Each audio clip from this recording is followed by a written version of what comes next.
Shalom saudara-saudara dikasih Tuhan, senang kembali saya Pendeta Eko Yohanes bisa menemani Bapak Ibu Saudara untuk bisa bersaat teduh dan belajar menggali firman Tuhan. Keterbatasan yang kita punyai, saya percaya itu tidak menghalangi kita untuk menikmati Tuhan. Sebelum kita menggali firman Tuhan lebih dalam, saya mengajak kita untuk menyembah Tuhan, mempersiapkan hati kita untuk menikmati Tuhan hari ini. Mari angkat pujian ini dengan segenap hati kita di hadapan Tuhan. Berapa banyak dari setiap kita yang mengasihi Tuhan hari ini, angkat pujian ini. Selidiki aku, selidiki aku, lihat hatiku, apakah ku sungguh mengasihimu, Yesus, Kau yang Maha Tahu dan menilai hidupku, tak ada yang tersembunyi bagimu. Selidiki kami, selidiki aku, lihat hatiku, apakah ku sungguh mengasihimu, Yesus, Kau yang Maha Tahu dan menilai hidupku, tak ada yang tersembunyi bagimu. Telah kulihat kebaikan-Mu yang tak pernah habis di hidupku. Ku berjuang sampai akhirnya Kau dapati aku tetap setia. Ya Bapa, selidiki kami Tuhan, selidiki aku, lihat hatiku, apakah ku sungguh mengasihimu, Yesus, Kau yang Maha Tahu dan menilai hidupku, tak ada yang tersembunyi bagimu. Telah kulihat kebaikan-Mu yang tak pernah habis di hidupku. Berjuang sampai akhirnya Kau dapati aku tetap setia. Telah kulihat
Kami bersyukur untuk kasih yang baru setiap pagi, yang Bapa berikan bagi kami, dan limpah-limpahkan bagi kami ya Tuhan.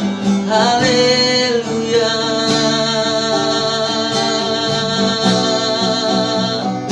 Haleluya.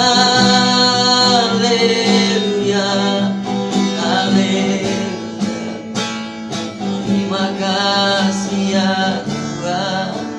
Terima kasih ya Tuhan. Terima kasih Bapa. Terima kasih Yesus. Terima kasih ya Roh Kudus. Haleluya. Haleluya. Haleluya. Terima kasih, terima kasih. Kiranya hati yang mengasihi Engkau Tuhan, hari inilah yang menjadi persembahan yang kudus dan berkenan di hadapan-Mu. Hati yang merindukan-Mu Tuhan, kiranya lah yang kami persembahkan di hadapan-Mu. Haleluya, haleluya, haleluya, haleluya, haleluya, haleluya. Syukur tak tersembunyi Tuhan, kebaikan dan kemurahan-Mu atas kami nyata dalam hidup kami ya Tuhan. Haleluya, haleluya. Ya kami rindu untuk selalu mengecap kebaikan-Mu ya Tuhan, dan melihat betapa ajaib Engkau Tuhan atas hidup kami. Terima kasih ya Tuhan. Ku kejar dan ku lihat betapa baiknya Engkau Tuhan. Ku rasakan, ku nikmati kasih setiamu Tuhan. Ku kejar Tuhan, ku kejar dan ku lihat betapa baiknya Engkau Tuhan. Ku rasakan, ku nikmati kasih setiamu Tuhan. Syukur bagi-Mu Tuhan, segala hormat bagi-Mu Tuhan. Allah yang mengasihiku, Allah yang memeliharaku. Syukur bagi-Mu Tuhan, segala hormat bagi-Mu Tuhan. Allah yang mengasihiku, oh Allah yang Tuhan, oh Allah yang memeliharaku selamanya, selamanya, selamanya, ya untuk selama-lamanya Tuhan, selamanya. Kasih setiamu melimpah-limpah atas kami ya Tuhan. Haleluya.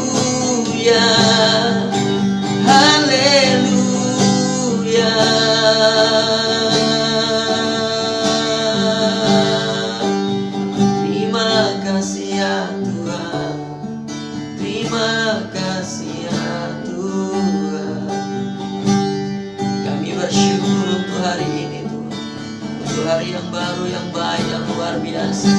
Untuk setiap rancangan terbaik yang Bapa buat atas hidup kami, yang melampaui segala akal, yang ajaib, yang luar biasa, kami percaya akan terjadi atas hidup kami. Terima kasih Tuhan, terima kasih. Terima kasih ya Roh Kudus.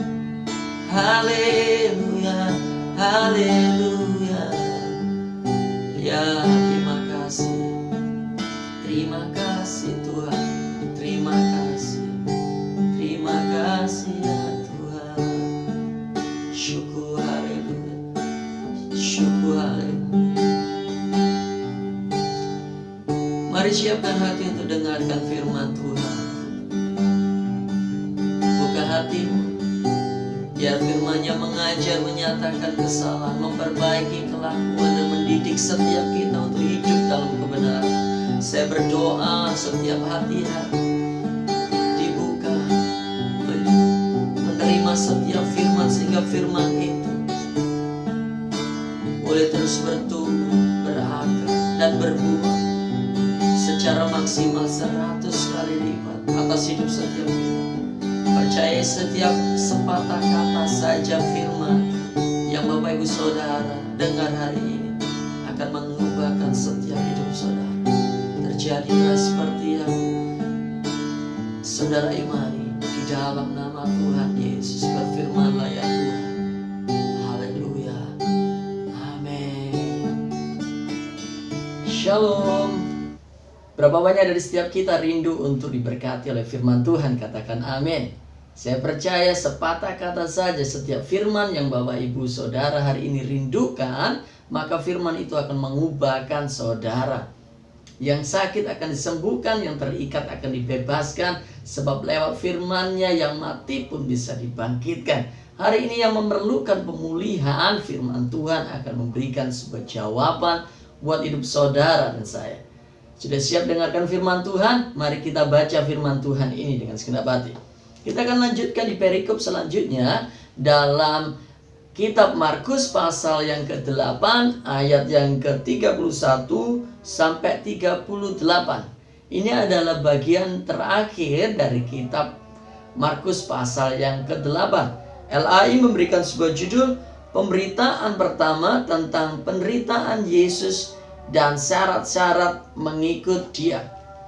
Mari kita baca firman Tuhan ini bersama-sama. 1, 2, 3. Kemudian mulailah Yesus mengajarkan kepada mereka bahwa anak manusia harus menanggung banyak penderitaan dan ditolak oleh tua-tua, imam-imam kepala, dan ahli-ahli Taurat, lalu dibunuh dan bangkit sesudah hari ketiga. Hal ini dikatakannya dengan terus terang. Tetapi Petrus menarik Yesus ke samping dan menegur dia. Maka berpalinglah Yesus dan sambil memandang murid-muridnya, ia memarahi Petrus. Katanya, "Nyala iblis, sebab engkau bukan memikirkan apa yang dipikirkan Allah, melainkan apa yang dipikirkan manusia."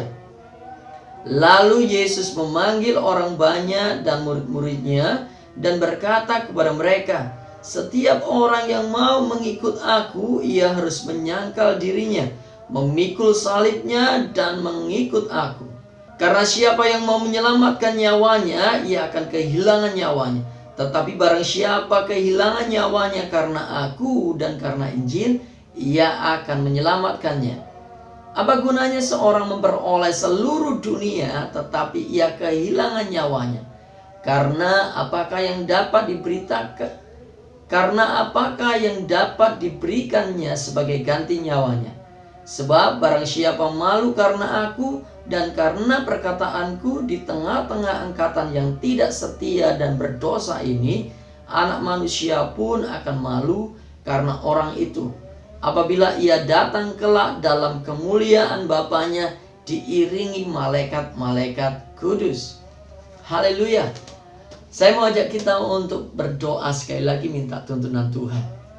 Ya Roh Kudus, kami mohon untuk Engkau mengajar secara pribadi atas hidup kami. Taruh isi hati-Mu buat setiap kami untuk kami boleh mengerti dan taruh ketaatan atas hidup kami untuk kami melakukan firman-Mu.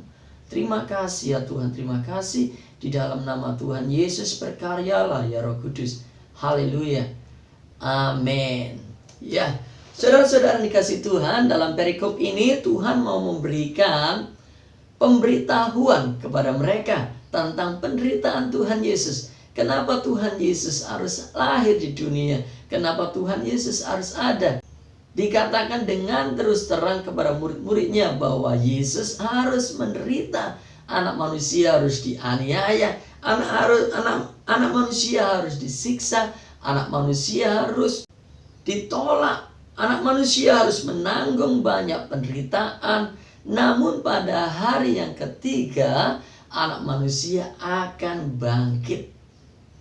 Waktu murid-muridnya mendengar apa yang disampaikan Tuhan Yesus, salah seorang dari muridnya yaitu Petrus menarik Yesus dan menegur dia. Saat itulah maka Tuhan Yesus memandang murid-muridnya dan berkata kepada Petrus, "Nyala iblis daripadamu." Pikiran-pikiran Petrus sedang dikuasai oleh iblis, sehingga Petrus tidak lagi memikirkan rancangan Bapa, rancangan Tuhan untuk manusia, untuk keselamatan manusia. Namun Petrus mencoba dengan pikirannya mereka-rekakan rancangan manusia. Ada beberapa hal yang akan kita bagikan buat Bapak Ibu Saudara hari ini untuk kita aplikasikan dalam diri setiap kita. Jika Bapak Ibu rindu untuk melihat rancangan Tuhan terjadi atas Bapak Ibu Saudara, maka yang pertama yang harus kita lakukan adalah jaga agar pikiran kita tetap benar. Alkitab mencatat tidak hanya berpikir secara positif, namun Tuhan ingin kita berpikir secara benar. Pikiran kita adalah medan perang. Kita harus mempertahankan supaya pikiran kita tetap benar. Bagaimana bisa membuat pikiran kita tetap benar? Tidak ada kata lain, Alkitab mencatat kita harus hidup seturut firman-Nya. Kita harus memikirkan apa yang baik, apa yang benar. Kitab Filipi pasal yang keempat ayat yang ke-8 berkata begini, "Jadi akhirnya saudara-saudara, semua yang benar, semua yang mulia, semua yang adil, semua yang suci, semua yang manis, semua yang sedap didengar, semua yang disebut kebajikan dan patut dipuji, pikirkanlah semuanya itu." Waktu kita sedang memikirkan segala yang benar, maka yang mulia, yang baik, yang patut didengar itu akan ada dalam pikiran kita. Jika iblis sudah mulai menguasai pikiran kita, maka iblis akan menawan pikiran kita, sehingga apa yang kita lakukan bukan lagi didorong oleh keinginan Tuhan, namun pikiran iblis. Iblis menaruh segala yang buruk atas hidup kita.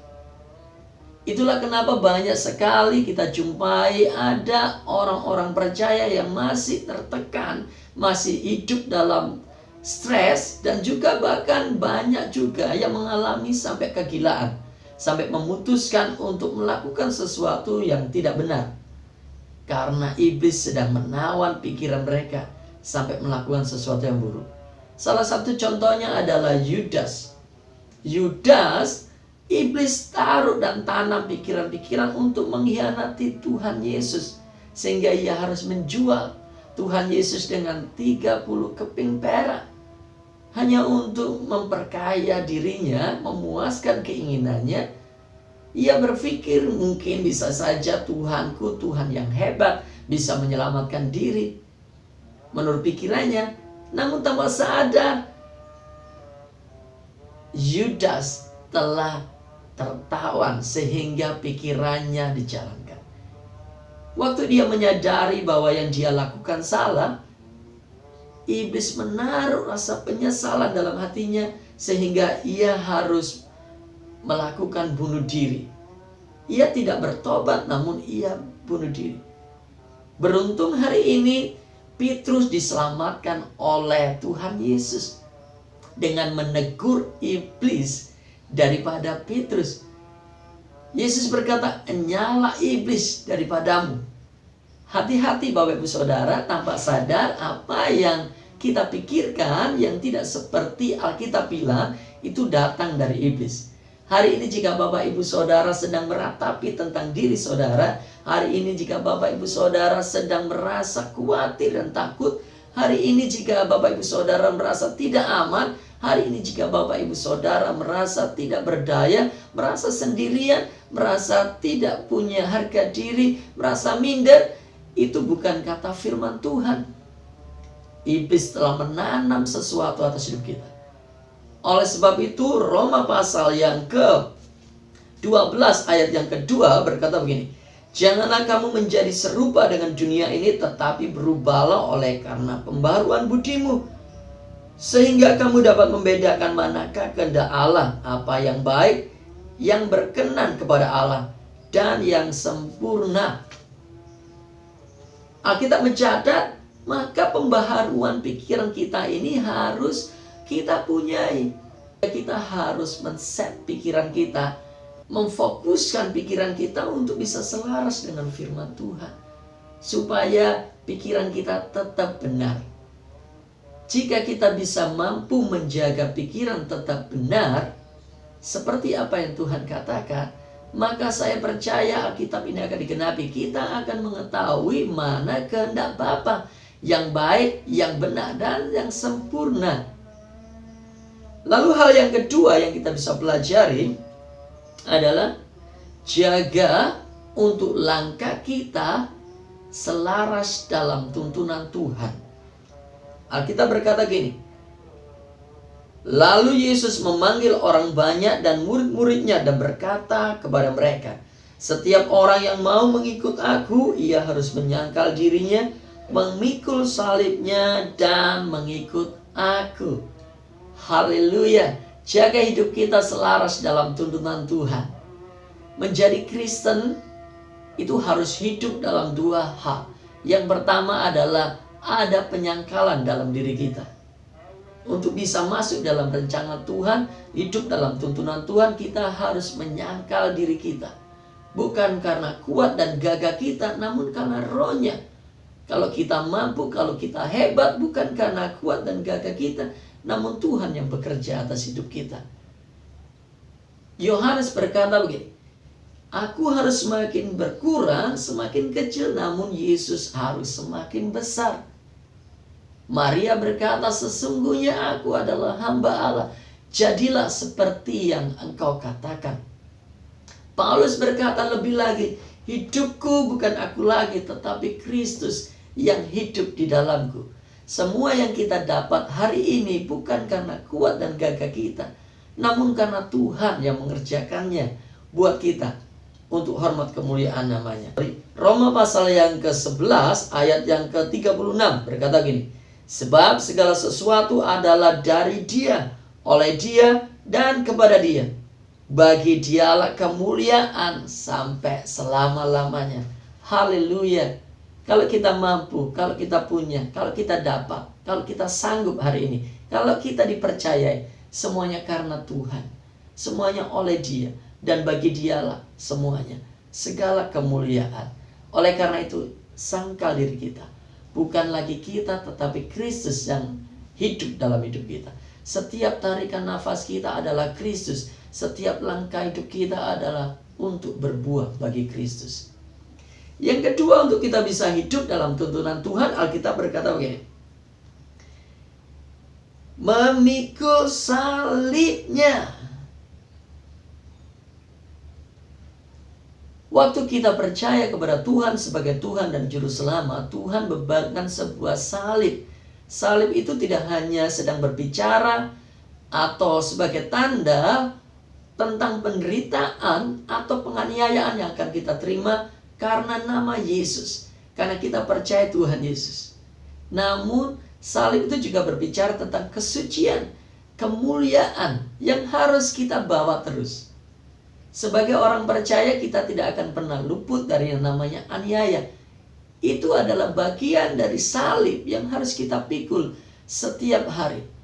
Jadi Bapak Ibu Saudara, jangan takut jika hari ini ada intimidasi tentang kekristenan, karena itu bagian dari mengikut Tuhan hidup dalam rancangan Tuhan.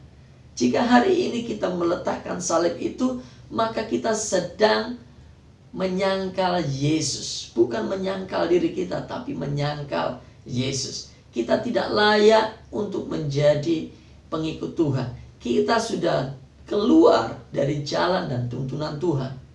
Pikul salib, siap menderita, siap mengalami penderitaan karena nama Yesus, karena kebenaran. Dan juga salib itu berbicara tentang kesucian hidup dan kemuliaan yang kita bawa. Darah Yesus sudah menyucikan hidup kita. Kemuliaan kita yang telah hilang, Tuhan sudah berikan kembali, pulihkan kembali. Oleh karena itu, kapanpun dan dimanapun kita hidup hari ini, itu tanda bahwa kita harus menjaga kesucian dan kemuliaan yang Bapa sudah berikan buat saudara dan saya. Dua hal yang kita perlu pelajari dan kita aplikasikan dalam hidup kita hari ini untuk kita bisa hidup dan mengenapi rencana Tuhan adalah jaga pikiran kita untuk tetap hidup benar. Karena ketika iblis sedang masuk dalam pikiran kita, iblis membuat pagar pelindungan. Iblis menawan pikiran kita sehingga rancangan Tuhan atas hidup kita menjadi kacau balau. Yang kedua adalah jaga hidup kita untuk selaras dalam tuntunan Tuhan. Hidup dalam firman-Nya. Sangkal diri setiap hari dan pikul salib. Ikutin Tuhan Yesus. Mari kita berdoa. Bapa, kami mengucap syukur, terima kasih untuk kasih dan anugerah yang Bapa berikan bagi kami untuk kami boleh hidup dalam rencana-Mu. Bapa, ini anak-anak-Mu, kami menyerahkannya dalam tangan-Mu. Hamba berdoa terjadi seperti yang Bapa kendaki. Hamba berdoa kerajaan-Mu datang, kemuliaan-Mu dinyatakan, yang saat ini sakit disembuhkan, yang beban berat Tuhan angkat, yang terikat dilepaskan, dibebaskan, yang terpuruk beroleh kelegaan. Hati yang memerlukan penghiburan, damai sejahtera itu turun atas mereka yang merasa sendiri. Tuhan menyertai engkau senantiasa sampai sepanjang masa. Ia akan terus mengangkat hidup saudara menjadi terang, semakin terang, sehingga orang lain boleh melihat Kristus di dalammu. Terimalah berkat yang membawa engkau terus naik dan tidak turun, menjadi kepala dan bukan ekor. Di dalam nama Tuhan Yesus terjadi atas hidupmu segala yang ajaib, segala yang mulia, segala yang benar, seperti yang Bapa rencanakan atas hidupmu sekarang di dalam nama Tuhan Yesus. Haleluya. Amin. Tuhan Yesus memberkati. Sampai jumpa besok. Bye-bye.